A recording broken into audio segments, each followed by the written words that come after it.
Welcome, everyone, to Encapsulate, where we distill complex ideas into their essence. All right, let's talk about something that so many of us struggle with, speaking with confidence. We're going to take a look inside our own brains to meet this powerful internal conductor, and then we'll figure out how playing the role of an actor can help you totally own the stage. Oh man, you know that feeling, right? You've practiced, you know exactly what you want to say, but the second all eyes are on you, your brain just shuts down. Poof, it's gone. That feeling isn't a failure. It's just a sign that something inside your head has gotten a little overwhelmed. So, I want you to imagine that your brain is this incredible, complex orchestra, and to make beautiful music, or, to give a coherent speech, you need a conductor to coordinate everything. Well, when we're trying to speak, that conductor is working on overdrive, and sometimes the pressure is just a bit too much. Now, this conductor isn't just some cute metaphor. It's actually a real set of amazing mental skills that neuroscientists have a name for. They call them our cognitive control functions. Yep, cognitive control functions, or CCFs for short. You can pretty much think of them as the CEO of your brain. They're the skills that let you manage what you're doing, stay focused, and pivot when things don't go exactly as planned. And for a super complex task like speaking, they are absolutely essential. So our conductor is basically juggling three huge jobs all at once. First, you've got working memory. That's your brain's short-term sticky note, right? It's what holds on to the conversation thread. Then there's inhibitory control. Think of this as the bouncer for your brain, kicking out distractions and telling unhelpful emotions to take a hike. And finally, you have cognitive flexibility. This is your inner problem solver, the part that helps you think on your feet when the conversation takes a weird turn. And I love this quote from neuroscientist Elkanor Goldberg because it just nails it. Just like a real conductor makes sure all the different instruments play together in harmony, your CCFs get all the different parts of your brain working together to communicate clearly. Without that coordination, it's all just noise. Okay, so what happens when our conductor just freezes up? When they completely drop the baton? Well, this is where we get into that all too familiar feeling we call stage fright. And if you've ever felt that fear, I want you to look at this number. You are in the vast, vast majority. A whopping 82% of people feel anxious about public speaking. So the very first thing you got to know is, you are definitely not alone in this. There's actually a technical name for this, glossophobia. And what it really is, at its core, is our ancient fight-or-flight response just misfiring. Your brain sees a room full of people staring at you and interprets it as a threat, like a tiger in the grass. So it floods you with adrenaline, which is great for running away from a predator, but not so helpful for giving a quarterly report.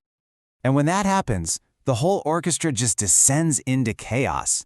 You know the physical symptoms, right? The shaking hands, the racing heart. Then there are the verbal signs. Your voice gets all shaky and suddenly you can't stop saying and ah. And that terrifying moment when your mind goes completely blank? Yep, that's your conductor basically forgetting the entire musical score. So here is the absolute crucial point. That fear you're feeling is not just a feeling, it's a resource thief. All of that negative self-talk, that little voice screaming, "What if I mess up?" or "They probably think I'm an idiot," that's actively eating up your working memory. The brain power you need to form sentences is being hijacked by worry. Your conductor is simply too busy panicking to lead the orchestra. And the thing is, that panic isn't just coming from inside your own head. It's also coming from out there, from the audience. Or, to be more precise, it comes from our own deep-down assumptions about what the audience expects from us. This all comes down to something called status beliefs. These are basically the unspoken, unconscious rules we all carry around about how different kinds of people are supposed to behave. We just absorb them from the world around us, and man, they create some powerful expectations. And these beliefs often sort people's behavior into two big buckets. You've got agentic traits, think assertive, competent, leader-type stuff, and then you have communal traits, like being supportive and attentive, more of a team player. The problem is, society often expects certain groups to be one way and other groups to be the other, which puts this invisible pressure on a speaker before they've even said a single word. And this sets up a really nasty trap. If you go against those unspoken expectations, say you act assertive when people expect you to be more communal, you can face a kind of social backlash. And just the fear of that happening adds another huge layer of stress, which, you guessed it, eats up even more of your working memory and makes it that much harder for your conductor to focus. Okay, so how do we fix this? How do we calm down our conductor and get the orchestra playing beautiful music again? Well, we start by changing how we think about it. We stop seeing speaking as a test of who we are, and we start seeing it as a performance. It's time to bust out the actor's toolkit. This mental shift is a total game changer.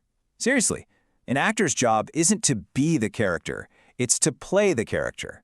So if you adopt that mindset, you can separate your personal self from the role of confident speaker. It just lowers the stakes dramatically and gives you a real sense of control. So here are 3 techniques straight from the acting world. First, create a persona. You're just playing a role. If you stumble, it's not you failing, it's the character. That frees up so much mental space. Second, practice with exaggeration. Really overdo it in private. Use huge gestures, be loud. You're building the muscle memory of confidence. And third, improvise. Practice just riffing on topics. It trains your brain to think on its feet so you're not so scared of going off script. And check this out. Here is a fantastic rehearsal drill for your conductor called backward chaining. If you have to memorize a really long or tricky sentence, don't learn it from the beginning. Start with the very last word. Then say the last 2 words, then the last 3, and so on, building it backward. It's this cool cognitive trick that is incredibly effective for strengthening your working memory and makes remembering stuff feel almost effortless. So when you boil it all down, speaking is hard because your brain's conductor is trying to manage this incredibly complex orchestra under a ton of pressure. But the solution is to realize that you're not just the conductor, you're also the actor on the stage. You have the power to choose your role, to rehearse your part, and to direct the entire show. So the only real question left is, what amazing performance are you going to choose to create?